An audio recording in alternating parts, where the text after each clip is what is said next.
지난 지방회에 참석해서 장로님들이 안수를 받고 사명 감당하실 분들 8분의 장로님을 교육하면서 인터뷰를 했습니다.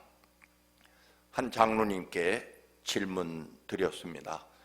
지금 섬기시는 교회를 얼마나 사랑하시고 또 어떻게 섬길 것인지, 그리고 지금 사명을 감당해야 될 교회와 담임 목사님에 대해서 자랑할 것은 무엇인지 말씀해 보십시오라고 그렇게 질문을 드렸더니, 그 질문이 끝나자마자 그 장로님은 두 눈꼬리가 올라가고 입술이 올라가면서 눈동자는 정말 갑자기 별처럼 초롱초롱해지면서 눈에는 꿀이, 말 그대로 꿀이 정말 뚝뚝 떨어지는 것 같은 그런 너무나 자랑스럽고 막 그 기쁜 표정으로 교회와 또 담임 목사님에 대해서 너무나 끝없이 제발 그만 좀 하시라고 할 때까지 그렇게 자랑이 넘치는 걸 보면서 야, 정말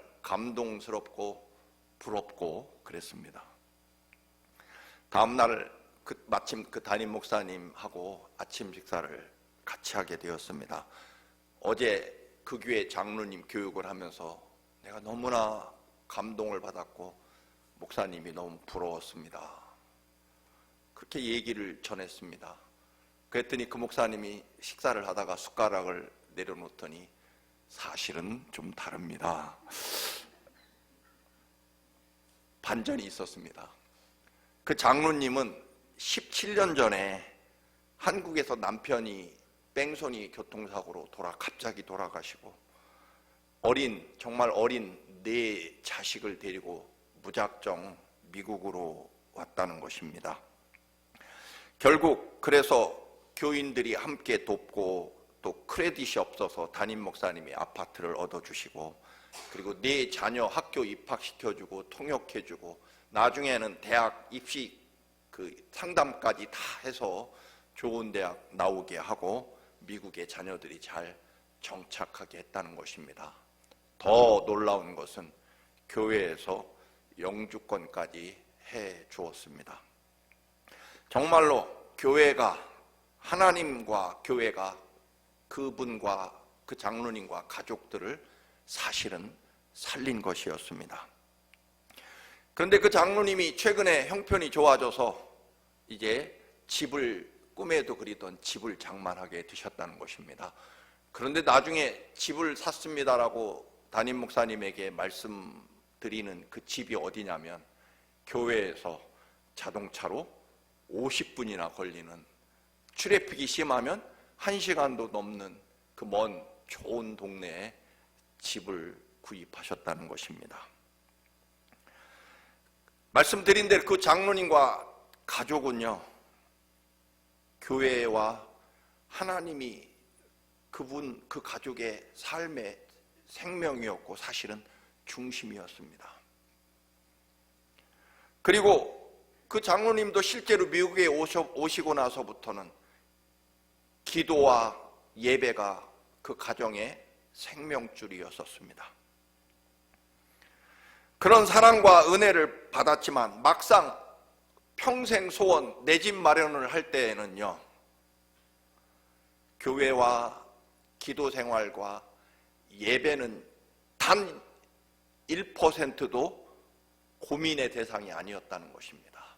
내가 여기다 집을 사면 예배 드리기도 어려울 테고 새벽 기도도 이제 못 나갈 테고, 또는 내가 어려울 때마다 하나님 아버지 집에 나가 기도하며 또 교회 일이 있을 때마다 봉사하러 나가기가 어려울 텐데, 나중에 더 나이가 들면 이제 운전도 못하면 그 교회와는 이제 멀어질 텐데 하는, 정말 꿈에도 그리던 내 집 장만할 때에는 어디다 집을 사면 살기가 좋고 집값이 오를 것인가, 사실 아이들 교육이 끝났기 때문에 학군도 사실은 필요 없는데 남은 생에 어디서 살면 마지막 생에 예수를 더 잘 믿고 하나님 앞에 또 충성하다가 그 은혜를 갚다가 하나님 나라 갈까?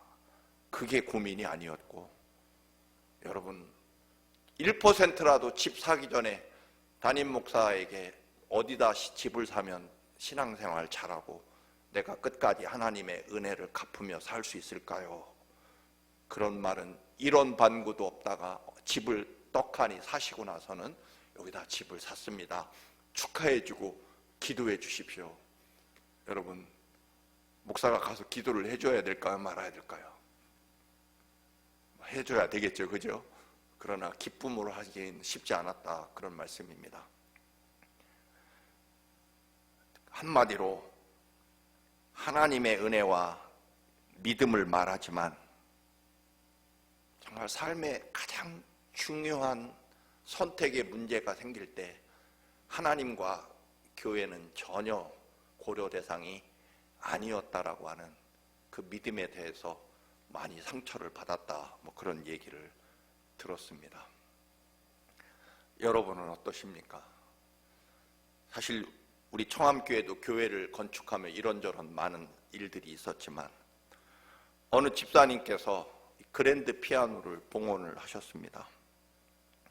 벌써 뭐 한 15년 전, 10몇 년 전이니까 그랜드 피아노가 $10,000 몇천 였으니까 꽤 지금보다 훨씬 비싼 피아노였을 것입니다.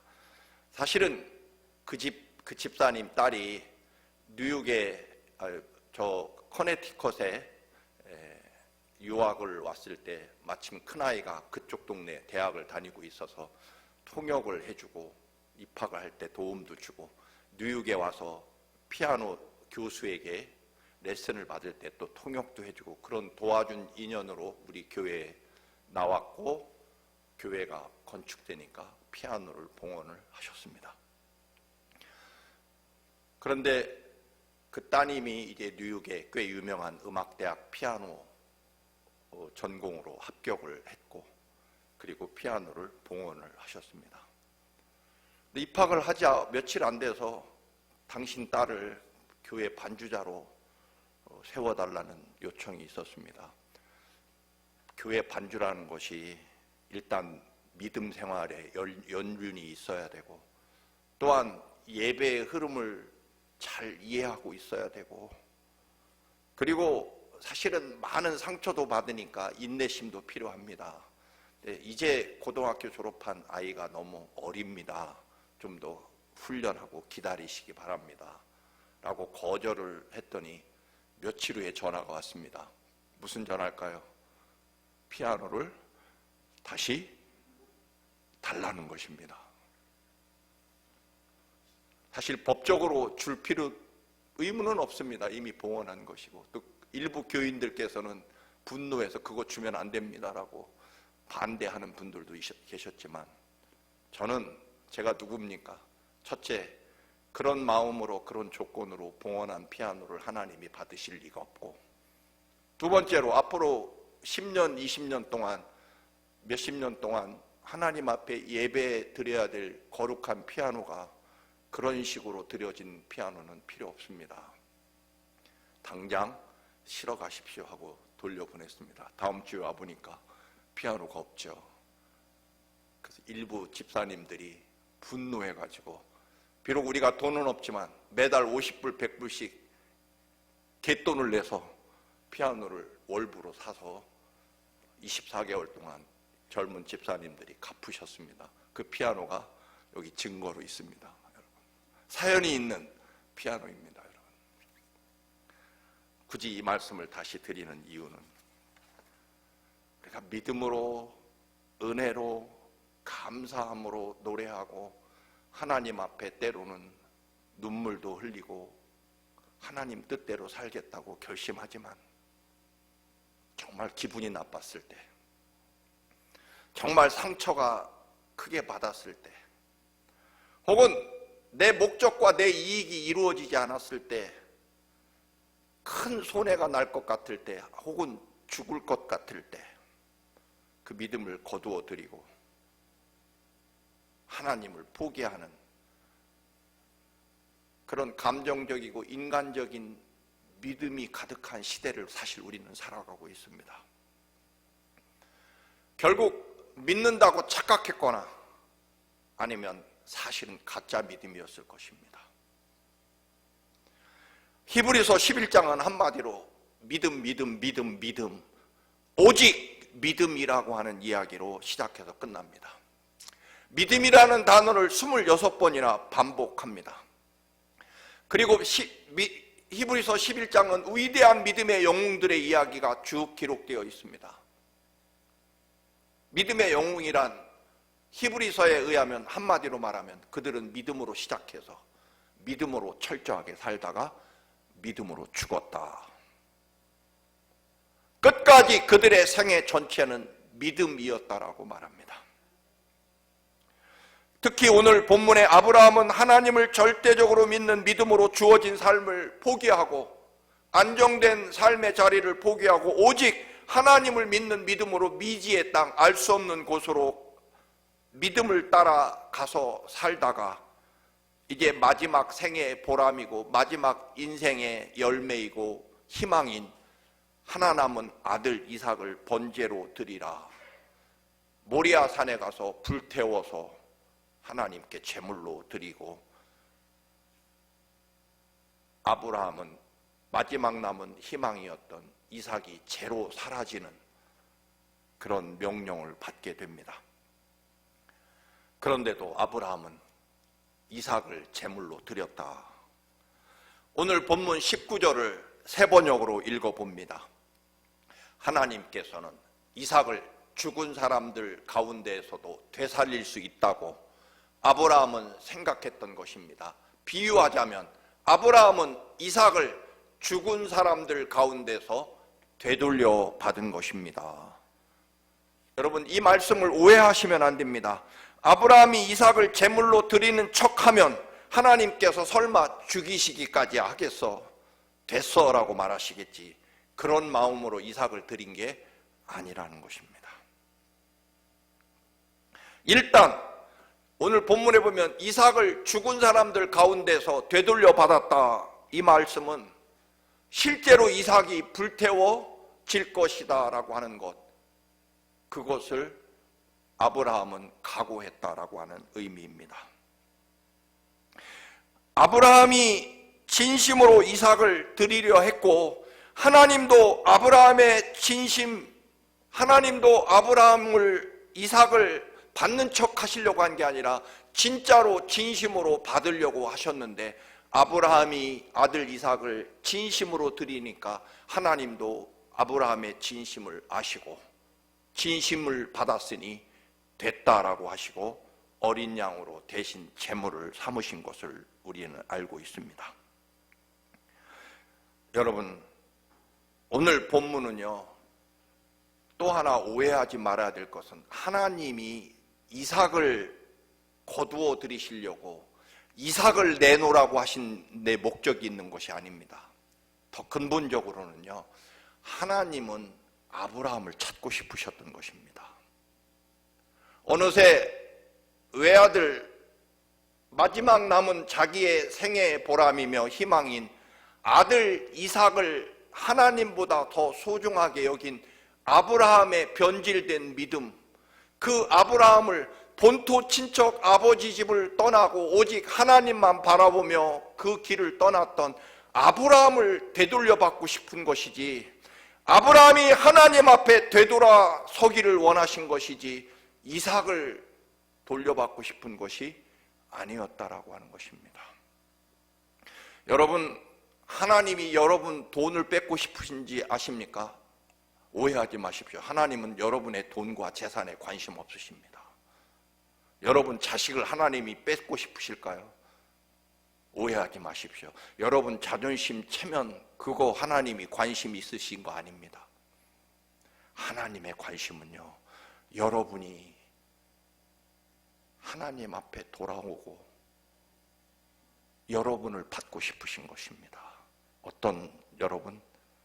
하나님을 사랑하는, 하나님을 정말로 끝까지 믿는 여러분을 돌려받고 싶어서, 때로는 돈에 매여 있으니까 돈을 끊고 싶으신 것이고, 때로는 자식에게 매이니까 자식을 끊어버리고 싶으신 것은 자식을 뺏고 돈을 뺏고 싶은 게 아닙니다, 여러분. 하나님은요, 우주 만물의 창조주이신 하나님이 왜 여러분의 돈에 지갑에 관심이 있으시겠습니까? 아닙니다. 하나님 앞에 참으로 진실하고 하나님의 거룩함과 전능하심을, 살아계심을 믿는 여러분을 돌려받고 싶으신 것입니다. 그래야 아브라함도 살고요, 이삭도 살기 때문입니다. 여러분, 아브라함이 이삭에게 몰두하는 한 이삭도 죽고 아브라함도 죽을 것입니다. 그 대표적인 예가 누구냐면 요셉입니다. 야곱이 12아들 중에 오직 요셉에게만 관심이 있지 않습니까? 그러자 그렇게 된 결과로 요셉은 노예로 팔려가고, 얼마나 많은 세월 동안 야곱은요, 요셉이 죽은 줄 알고 그 상처와 아픔을 가지고 살다가 하나님의 요셉이 된 것을 보고서야 야곱과 요셉이 살아나게 되는 것을 보게 됩니다. 장작을 메고 모리아산에 올라가던 이삭이 아무래도 이상해서 묻지 않습니까, 여러분? 아버지, 장작은 지금 제 등에 있는데 진짜 불태울 어린 양은 어디 있습니까? 창세기 22장 8절에 아브라함이 대답합니다. 내 아들아, 번제할 어린 양은 하나님이 자기를 위하여 친히 준비하시리라 하고 두 사람이 함께 나아갔다. 여러분, 아브라함이 모리아산에 가면 어떤 일이 일어날지 사실 전혀 모릅니다. 분명한 것은 하나님이 하시는 일이고 하나님이 어떤 일을 이루실 것인지 그곳에 가면 알게 될 것이라는 믿음입니다. 인간적인 계산과 생각으로 뭘 판단하고 따진 것이 아니라 거기 가면 거기에도 하나님의 뜻과 계획이 있을 것이니까 우리는 거기까지 가면 된다는 것입니다. 자꾸 옛날 얘기를 드려서 죄송합니다만 여러분이나 저나 마찬가지일 것 같아요. 초등학교 때 혹은 중학교 초에 여러분 한국에서 지금이나 3월 초나 3월 요즘 어간에 시골에서 사는 학생들은 뭘 하냐면 학교 수업은 그만두고 보리밭 밟기 하러 다닙니다. 경험이 있으신가요? 저희는요, 시골에 살아서 3월쯤 되면 학생들 수백 명 데리고 보리밭에 가서 보리밥 밟고, 아이들은 신나서 공부 안 하고 보리밭 밟기 하니까 뛰어놀고 보리밭을 짓이겨 놓지만 사실은 여러분 모르는 사람이면 저 연약한 보리밭을 왜 저렇게 짓이겨 밟을까? 여러분, 봄에 얼음이 녹아서 땅이 자꾸 흙이 솟구쳐 오르지 않습니까? 얼음이 녹게 되면. 그래서 그걸 밟아줘야 되고, 그래야 뿌리가 더 땅속으로 다시 깊이 박히고, 또 처음에 난 보리 싹을요 다 밟아줘서 끊어놔야 두 번째 오르는 보리 싹이 열매가 충실하고 몇 배로 열리기 때문이라고 하는 것입니다. 밟는 이유를 아는 보리밭 주인은 아이들이 보리밭을 훨씬 더 많이 밟을수록 여러분 꼭꼭 밟아줄수록 더 감사하고 기쁜 일일 것입니다. 여러분, 아브라함과 그 아들의 믿음도 마찬가지일 것입니다. 하나님이 때로는 우리의 삶을 왜 밟으실까요? 그 밟힘을 통해 더 위대한 하나님의 축복과 은혜가 나타나기 때문입니다. 여러분, 이삭도 야곱도 요셉도 그들이 죽는 순간에 하나님의 축복과 은혜가 계속됨을 믿고 자기 자식들에게 죽는 순간에 축복을 계승했다. 그게 오늘 본문의 얘기입니다. 22절 특별히 요셉 이야기가 22절에 나옵니다. 믿음으로 요셉은 죽을 때 이스라엘 자손들이 이집트에서 나갈 일을 언급하고 자기 뼈를 어떻게 할지 지시하였다. 창세기 50장 25절에 보면 실제로 요셉은 이스라엘 자손에게 맹세를 시키며 일렀습니다. 하나님께서 반드시 너희를 돌보실 날이 온다. 즉 이 이집트에서 떠날 날이 올 때, 그게 사실은 400년 후에 이루어질 일입니다. 그때 너희는 나의 뼈를 이곳에서 옮겨서 그리로 가지고 가야 한다. 이 이집트는 아무리 물이 풍부하고 부유하고 살기 좋은 땅이라도 하나님의 약속의 땅이 아니다. 반드시 우리 민족은, 그게 몇백 년 후일지는 모르지만 우리는 하나님의 땅, 약속의 땅에 가야 되는 민족이다. 그때 그게 몇 년 후인지 모르지만 내 뼈를 꼭 가지고 가서 나는 해골로 뼈라도 하나님 약속의 땅에 반드시 가서 묻혀야 된다라고 하는, 죽어서라도 죽고 나서라도 유골이라도 하나님의 땅에 가야 된다라고 하는 유언을 했고, 출애굽할 때 모세는 가장 중요하게 챙긴 것은 바로 요셉의 뼈였고, 그리고 가나안 땅이 점령된 후에 여호수아는 어떤 일을 합니까? 가나안 땅 정복이 완성된 후에 여호수아 24장 32절입니다. 이스라엘 자손은 이집트에서 가져온 요셉의 유골 뼈를 세겜에 묻었다. 그곳은 야곱이 금 100냥을 주고 산 땅인데 요셉 자손의 유산이 된 곳이다. 죽으면서 나는 하나님의 약속의 땅에 가야 될 것이고, 아니면 죽고 난 후에라도 내 뼈를 약속의 땅, 하나님의 땅에 묻혀야 된다라고 말합니다. 끝까지, 아니 죽음 이후에까지도 하나님의 구원의 약속을 믿고 내 뼈라도 하나님 약속의 땅에 도착해야 된다는 유언을 했고, 그걸 모세와 수백 년 후에 여호수아가 지켜냅니다. 그런데 여러분, 믿음으로 살기 때문에 흔히 복받는 사람이 있고, 믿음으로 살기 때문에 고난을 겪는 사람도 사실 있습니다. 두 가지의 부류가 있습니다. 그러면 누구는 믿음으로 살면 복받고 누구는 믿음으로 살면 고난 겪느냐? 모릅니다. 그건 하나님이 정하실 일입니다. 그러나 누가 복받고 복받지 고난당하느냐? 그걸 하나님이 정하실 일이고, 우리들이 할 일은 하나님을 끝까지 믿는 일이다라는 것입니다. 오늘 히브리서 다 읽지 못했습니다. 11장 앞에 4절을 보면 이렇습니다. 믿음으로 아벨은 가인보다 더 나은 제사를 하나님께 드림으로 의로운 자라 하시는 증거를 얻었으니 하나님이 그 예물에 대하여 증언하심이라. 그가 죽었으나 믿음으로써 지금도 말하느니라. 여러분, 가인과 아벨이 하나님 앞에 제사를 드리지 않습니까? 가인은 곡식을 가지고 아벨은 양을 번제로 드립니다. 하나님은 아벨의 제사를 받으시고 가인의 제사는 받지 않게 되자 어떻게 합니까? 형 가인이 아벨을 쳐 죽입니다. 여러 가지 해석이 있겠습니다만, 하나님께 예배를 잘 드리고 하나님 앞에 신실한 믿음의 제사를 잘 드린 아벨이 어떻게 됩니까? 예배 잘 드리고 하나님 앞에 믿음으로 신실하게 의롭고 거룩한 예배를 드린 결과 죽임당합니다. 예배를 제대로 잘 못 드린 가인이 예배 잘 드린 아벨을 돌로 쳐 죽입니다.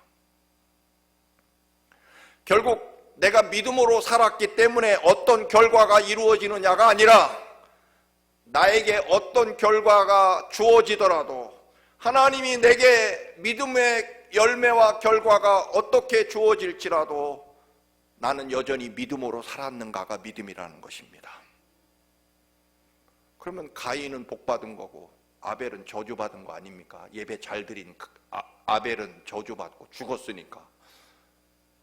예배 잘못 드린 가인은 동생을 죽이고 살아남았으니까 여러분 복받은 것입니까? 그런 기준이 아니라는 것입니다.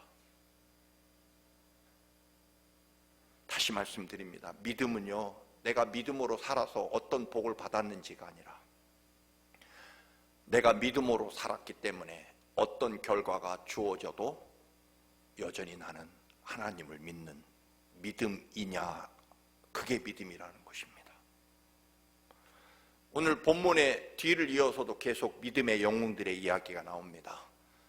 히브리서 11장 33절부터 보면요, 믿음으로 위대한 삶을 살아간 사람들이 어떤 승리를 거두었는지를 이야기합니다. 믿음으로 나라를 이기기도 하고, 믿음으로 사자들의 입을 막기도 하고, 믿음으로 불의한 세력을 멸망시키기도 하고, 믿음으로 이방 사람들을 물리치기도 하며 위대한 승리를 믿음으로 거둔 사람들의 얘기, 다니엘과 다윗 같은 그런 사람들의 얘기일 것입니다. 그런데요, 35절에 보면 믿음으로 산 사람들이 또 당하는 고난과 박해를 이야기합니다. 믿음으로 살기 때문에 심한 고난과 박해를 받으며 고문을 당하고 조롱과 채찍에 맞고 옥에 갇히고 돌에 맞고 톱으로 썰려 죽임당하고 칼에 찔려 죽임당하고 목이 잘리고 추방당하고 양의 가죽을 입고 굶주린 사자들의 밥이 되고 광야와 산과 동굴 속에 유리방황하게 됐다. 믿음으로 살아서 그런 일이 생겼다라고 말합니다. 물론 이런 처절한 고난에도 그들은 끝까지 믿음을 지켰기 때문에 결국 세상 사람들이 감당치 못하는 위대한 믿음의 승리를 거두게 되었다라고 말합니다. 예수님도 제자들을 끝까지 사랑하십니다. 요한복음 13장 1절, 유월절 전에, 즉 십자가에 죽으시기 전에 예수께서는 자기가 이 세상을 떠나서 아버지께로 가야 할 때가 된 것을 아시고 세상에 있는 자기의 사람들을 사랑하시되 어떻게 해요? 끝까지 사랑하셨다. 제자들이 모두 예수님을 버리고 도망칠 것을 아시면서도 베드로는 3번이나 주님을 모른다고 저주하며 예수님을 모른다고 부인할 것을 아시면서도 가룟 유다는 은 30냥에 예수님을 팔아 넘길 것을 아시면서도 끝까지 사랑하셨다. 그래서 여러분, 우리는 한없는 은혜이고 사랑이고 우리의 어떤 순간에도 나의 능력과 지혜와 공로 때문이 아니라 하나님의 끝까지 사랑하심 때문에 어디까지? 결국 십자가에서까지, 죽어가면서까지, 죽고 난 후에 부활하셔서까지, 끝까지, 영원까지 우리를 사랑하시는 주님의 사랑이 있기에 우리의 믿음도 끝까지 가야 된다는 것입니다. 예수님은 십자가에 달려 사람들이 조롱하기도 합니다. 네가 하나님의 아들이면서 너는 구원하지 못하느냐? 네가 하나님의 아들이라면 당장 십자가에서 내려와 봐라. 너는 너 자신도 구원하지 못하는 주제에 무슨 메시아라고 말하느냐라는 온갖 조롱과 모욕에도 끝까지 십자가 위에서 우리를 구원하시기 위한 죽음을 완성하시는 것을 보게 됩니다. 하나님은 아브라함의 진심을 받으시고 이삭을 살려주시고 어린 양을 주셨지만 정작 하나님은 하나밖에 없는 아들 예수 그리스도를 십자가에 끝까지 죽게 하십니다. 그래야 우리를 구원하실 수 있었기 때문입니다. 그의 모든 보혈의 피와 생명까지 다해 아들까지 죽이면서까지 우리를 사랑하시는 하나님. 그래서 로마서 8장 32절 말씀, 아들을 너희를 위해 십자가에 죽게 하신 하나님께서 뭘 아끼게 했느냐? 이 믿음으로 사랑하는 교회 여러분, 하나님은 여러분을 받으시고 싶은 것이지 그 어떤 것도 하나님의 관심 대상이 아닙니다. 끝까지 우리를 사랑하신 주님, 아직도 영원까지 여전히 우리를 사랑하시는 주님의 이 사랑과 은혜를 믿는 믿음으로 저나 여러분이 끝까지, 죽기까지, 아니 죽고 난 후에라도 우리는 영원까지 하나님의 그 놀라운 은혜 안에 서시기를 주님의 이름으로 축원합니다. 아멘. 걸어가신 주님, 십자가에 모든 피를 다 쏟으며 죽기까지, 죽어가면서까지, 죽고 난 후에 부활하셔서 또 성령 하나님을 보내셔서 영원까지 사랑하시는 주님, 우리의 사랑과 믿음도 십자가 그리고 부활의 주님이 되게 하심으로 우리의 믿음이 영원까지 이르게 하옵소서. 예수님의 이름으로 기도드립니다.